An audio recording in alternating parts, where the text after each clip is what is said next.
Paris, 1925. A man stands beneath the Eiffel Tower, the iron giant, towering above him, and whispers a secret to a group of men.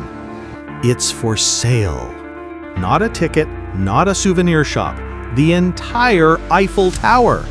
And they believe him. This is Victor Lustig, the only man in history to sell the Eiffel Tower. Twice. Paris, the city of light, the city of love, and, for one man, the city of his greatest con. Imagine standing beneath the Eiffel Tower in the 1920s, the Iron Giant looming above you, a monument so permanent, so untouchable, it feels eternal. The pride of France, the symbol of Paris. Now imagine being told it was about to be sold for scrap metal. That was the pitch of Victor Lustig, a man who would go down in history as the only person to ever sell the Eiffel Tower. Not once, but twice. Victor Lustig wasn't just a con man, he was a maestro, a man who turned deceit into art.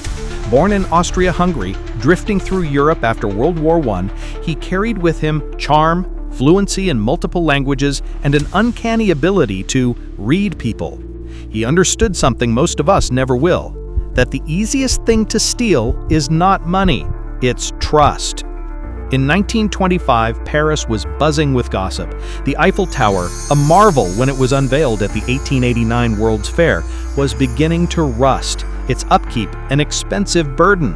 Newspapers speculated about whether it was time to tear it down, and Lustig saw not a monument, but an opportunity. Posing as a government official, he summoned the city's leading scrap metal dealers to a grand hotel. The story was simple. The French government had decided the Eiffel Tower must go, and the metal was up for sale. It was a secret, of course, a matter of state. Only a few chosen bidders could be trusted. And they believed him. They believed the fake letters, the official seals, the practiced air of bureaucracy. He even rented limousines to drive the dealers around Paris, inspecting the tower as if it were just another commodity on the market.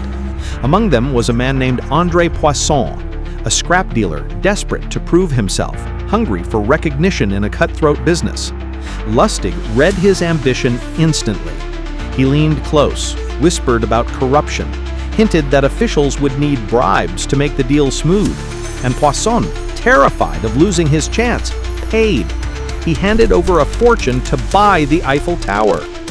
Then Lustig disappeared.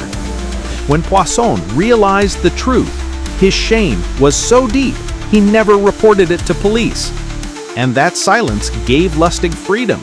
The perfect con had no victim willing to admit they'd been fooled. But here's where the story takes its surreal twist. A few months later, Lustig returned to Paris and did it again. Same pitch, same papers, same illusion of power. He nearly sold the Eiffel Tower a second time before one suspicious bidder finally tipped off the police. By then, Lustig was gone, vanishing into history like a ghost in a suit. For years, he traveled the world, weaving scams across continents, even outsmarting American gangsters. He lived as a phantom of deception until the FBI finally caught up with him in the 1930s.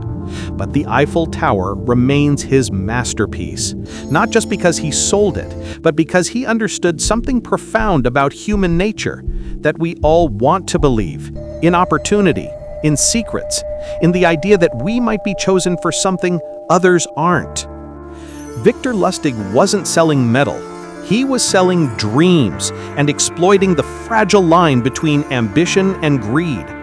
Today, millions of people visit the Eiffel Tower every year, standing beneath it as tourists, lovers, dreamers. Few know that for a brief moment, it was a prize dangled before the highest bidder, almost lost to history by the greatest liar who ever lived. The story of Victor Lustig is more than a tale of crime.